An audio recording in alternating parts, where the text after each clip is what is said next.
134 years ago today, police entered the home of Lizzie Borden, finding both her father and stepmother dead. Let me tell you, it was pretty crazy. The textile mill town of Fall River, Massachusetts was pretty much like any other city in America. There were have and have-nots. The have-nots included the increasing number of Irish immigrants coming into the city, whereas the Bordens were definitely a part of the haves. This would come into play later, as many of the fuzz involved in the investigation were a part of the Irish immigrant community. Once the police arrived at the Borden's home and saw the nearly caved-in skulls of Mr. and Mrs. Borden, they were unsure a woman was even capable of committing such a heinous act. This caused them to focus their attention elsewhere, such as the Chinese immigrants that called Fall River home. But the neighbors informed the 5-0 that they didn't see anybody come or go from the Borden abode. Besides the victims, there were only 2 other people at home during the time of the attack, being Lizzie and the family servant. Axing a few details, police eventually turned their attention to Lizzie as the lead suspect in the case. Witnesses testified to seeing Lizzie attempt to purchase poison before the murder and saw her burning a painted dress shortly after.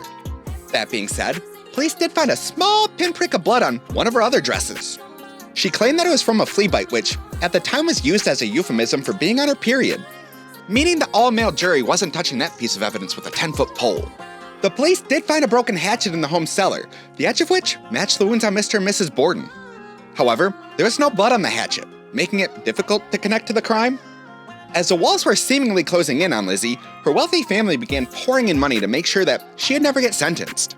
Borden and her relatives did not like the idea of Irish immigrants holding them, wealthy upper-class pure-blooded Americans, to account.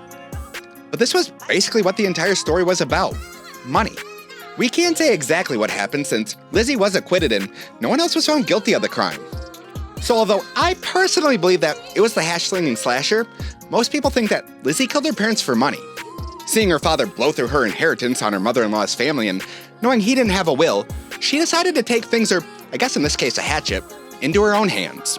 That being said, all the evidence was considered circumstantial, allowing the 32-year-old lady to go free, with a lot of money. Lizzie Borden probably killed her parents. And she probably got away with it due to the inherent racism and sexism that was, and honestly still is, in our justice system. And that's your history today.